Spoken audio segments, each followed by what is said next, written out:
très difficile de se reconstruire après une dure séparation brutale au bout de 15 ans d'union. Quelques semaines après la disparition dramatique de son époux Jean-Pierre Pernaut, Nathalie Marquet se confie à cœur ouvert. Cette perte lui a coûté très cher et on ira à dire qu'elle ne s'en est toujours pas complètement remise. Suite à ce décès tragique, la femme essaie tout de même de faire de son mieux. D'ailleurs, il semblerait qu'elle n'est toujours pas en mesure de faire son deuil. Surtout avec cette fameuse lettre qu'elle avait reçue récemment. On vous apporte plus de détails dans les lignes qui vont suivre. Le deuil est une épreuve difficile. Et pour en sortir sereinement, il est nécessaire d'être bien accompagné. Si Nathalie Marquet peut compter sur ses enfants et les amis proches du clan Pernaut pour traverser la tempête, certaines maladresses provoquent plus de douleur que de consolation. L'ancienne reine de beauté en a témoigné, mardi 24 mai, sur Instagram. En effet, mardi 24 mai 2022, la mère de Tom et Lou a reçu un message affligeant dans sa boîte aux lettres. Le courrier qui me rend folle, a-t-elle également écrit dans Story Instagram, en ajoutant 2 émojis de colère et un émoji de pleurs. La lettre en question était un rappel du recours au dépistage du cancer.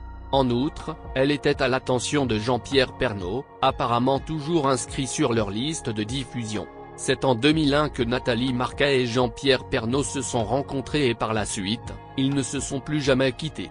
Malgré les épreuves que la vie a mises sur leur chemin, comme le cancer de la prostate de l'ancien présentateur du JT de 13h de TF1 en 2018, ou encore son cancer du poumon diagnostiqué au printemps dernier, ils sont restés unis dans la joie comme dans la douleur.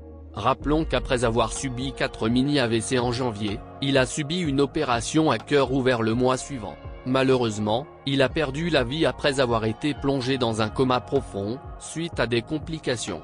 Celle qui partageait la vie du journaliste, est bouleversée par la perte de son âme sœur. Elle vivait aux côtés de Jean-Pierre Pernaut depuis 2007 et ensemble ils ont eu 2 enfants, Lou et Tom. Son absence pèse sur Nathalie Marquet qui a fêté son premier anniversaire sans son mari le mars dernier. Soutenue par ses enfants, l'ex-Miss France tente de tenir le coup. Cela fait maintenant 2 mois que Jean-Pierre Pernaut est parti. 2 mois que sa veuve et ses enfants pleurent comme ils le peuvent. Invitée de l'émission 50 Minutes Inside sur TF1, samedi 21 mai, Nathalie Marquet a accepté de se confier sur cette nouvelle vie compliquée sans sa moitié. Une interview au cours de laquelle elle a évoqué ce qui lui manque le plus. Tout le monde lui dit qu'avec le temps, ça va passer. Pourtant, cela ne l'a pas du tout aidé. Au contraire, les derniers souvenirs heureux qu'ils ont passés ensemble ne cessent de se refouler dans son esprit. Là où il est, Nathalie Marquet sait que son défunt amoureux est toujours présent à ses côtés. Sauf qu'elle ne pourra plus l'avoir dans ses bras, ni l'embrasser ou encore lui raconter ce qu'elle a fait dans la journée. Rire ensemble lui manque, et préparer ses plats préférés également. C'est un manque, c'est irremplaçable, commente l'ancienne Miss France, couronnée en 1987.